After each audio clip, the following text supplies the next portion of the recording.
36 weeks and 2 days. I'm doing a few videos today to try and catch up.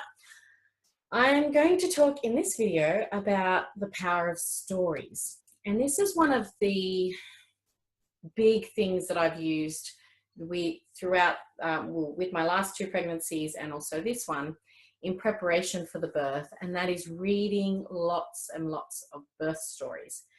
And there's just so much you can learn from other women's experiences, and they can be very inspiring, and you learn their little tips, and you learn what might be normal, like you sort of get exposed to a range of different things, so you know that lots of different things can be normal, and it's just minimizes the unfamiliarity of birth.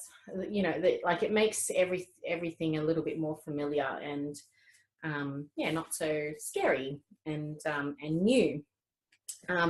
So I just wanted to talk a little bit about the power of stories. In the next couple of videos, I'm going to actually share my birth stories, which is kind of really important to me, not for you to hear it, but for me to record it, because I didn't actually write them down. And I would so encourage you to please write your birth stories down. While it's fresh in your mind is the best time, or record it. It's just such a special experience, and you want to capture all of those little moments that you had that you may not remember sort of in the long term, but they'll be quite precious and fresh in your mind when straight after the birth, or soon after the birth. So stories are really, really powerful. So I did a lot of reading stories, like on birth blogs. I watched a lot of YouTube videos. So it doesn't have to be a written birth story. It could be a visual birth story in the sense of watching someone give birth. I think I saw a few videos on YouTube where it was like a couple talking about their birth and things like that. So I learned a lot from that. And one of the things that I do want to mention about it is, particularly because I was using and am using hypnobirthing, I really wanted to protect my space in the sense that I wanted to be careful to read positive birth stories. So some women have had quite traumatic experiences, and they are valid experiences. There's nothing that should be hidden about their experiences. But when you're preparing for birth, you don't need someone else's baggage. So whilst I'm pregnant, that's not really what I want to read. I want to read the inspiring stories and the stories that give me confidence and give me tips and give me all positive stuff.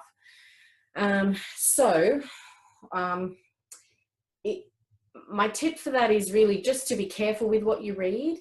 And if there is a story that you feel is triggering any fears or issues, concerns that you might have, then either, stop reading if it's really too triggering, or, if you want to read ahead, I don't know, I would be really cautious about reading stories that trigger you. So when I was reading through stories, a lot of them were positive, but they may have talked about things that weren't within my sort of philosophy of birth. So because I'm preparing with hypnobirthing, I have a particular focus on minimizing pain or minimizing discomfort. And that's one major feature of most birth stories. They'll talk about, and they'll use this language, this particular word, pain. I call it the P word to avoid saying it.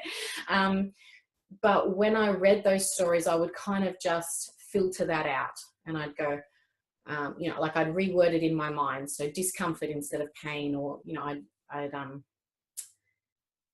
sort of just kind of put up a wall whenever there was something, maybe not so much a wall, but as I was reading the story, I would go, oh, I like that part of the story. That really resonates with me. But this part of the story, no, I didn't like how, she was on the bed, or or she's talking about pain, and it wasn't a judgment on the woman or the, you know, the story. It was just, I was just really careful on what I took in. Does that make sense? So I would, yeah, say that's probably a good strategy, just to be conscious that when you're reading stories, to take in the good stuff and take in the stuff that gives you confidence, and try and filter out anything that isn't a part of what you want your birth experience to be. Now, what else did I want to say about this? I wanted to mention that I learned a lot of tips from reading stories.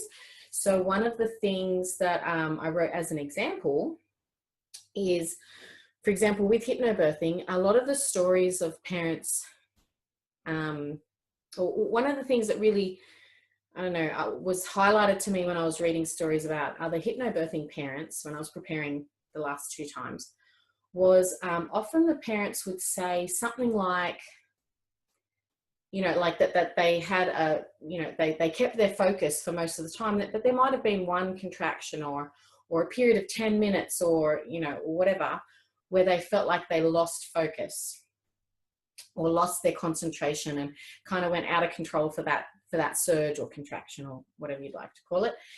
But then they regained their focus after. And that taught me that, one, it was okay to lose focus and, you know, to be out of control for a bit, and then, but also to know that you can regain that focus.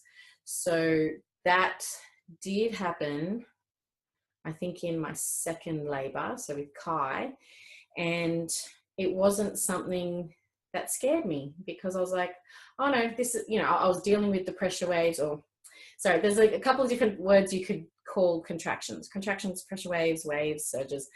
I sort of flip from different word to word.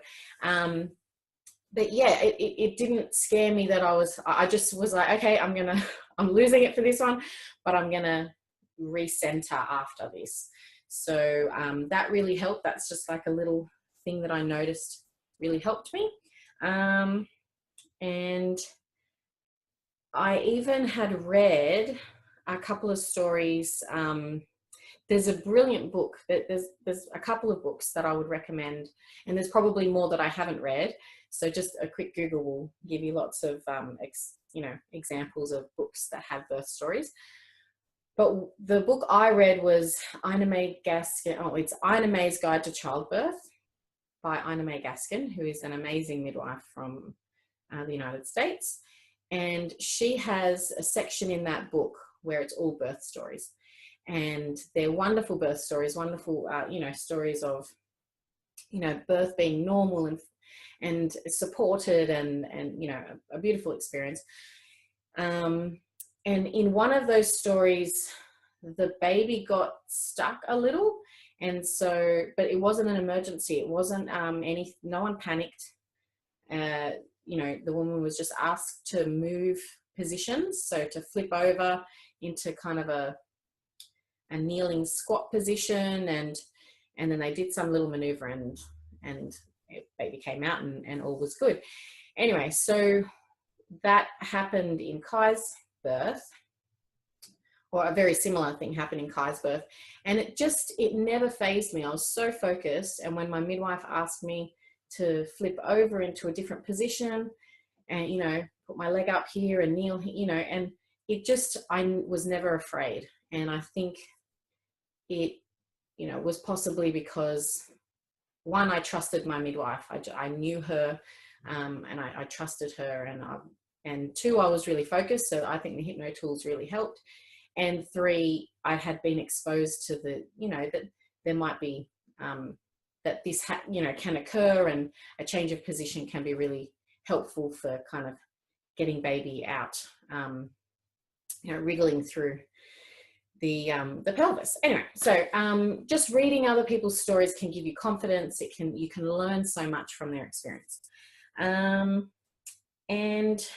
the last thing I just wanted to mention is, now that I'm preparing for a home birth, I'm really seeking out home birth stories, because a hospital birth story isn't really going to resonate with me as much this time as it did last time. or the last times. So